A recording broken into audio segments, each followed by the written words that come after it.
మన ఇండియాలో ఈ పని చేసుకోండి బతుకుతారు, ఈ పని చేసుకోండి బాగుపడతారు అని చెప్పడం మానేసి ఈ యాప్లో డబ్బులు పెట్టండి, లేదంటే ఈ గేమ్ ఆడండి మీకు డబ్బులు వస్తాయని చెప్పడం ఇప్పుడు ఫ్యాషన్గా తయారైంది. చివరికి ఏం జరుగుతుందంటే ప్రజలు సూసైడ్ చేసుకునే పరిస్థితికి దిగజారిపోయారు. అసలు ఈ బెట్టింగ్ యాప్ని ప్రమోట్ చేసే వాళ్ళని చాలా కఠినంగా శిక్షించాలి. ఈ బెట్టింగ్ భూతాన్ని మాత్రం తరిమి కొట్టాలి. వీరు ఫస్ట్ ఏం చేస్తారంటే యూట్యూబ్ ఛానల్లో ఒక చిన్న కంటెంట్స్ చేస్తూ లైక్ చేయండి, సబ్స్క్రైబ్ చేయండి అని స్టార్ట్ చేస్తారు.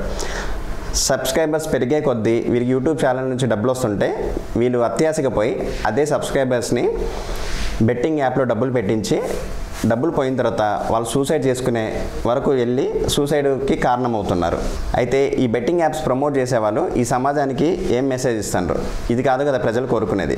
సజ్జనర్ సార్ని ఒకటే కోరుకుంటున్నాం, సార్ ఎవరైతే ఈ బెట్టింగ్ యాప్ను ప్రమోట్ చేస్తున్నారో వాళ్ళు మామూలు వ్యక్తి కావచ్చు, లేదంటే ఒక సెలబ్రిటీ కావచ్చు, వాళ్ళని మాత్రం అసలు వదిలిపెట్టకండి.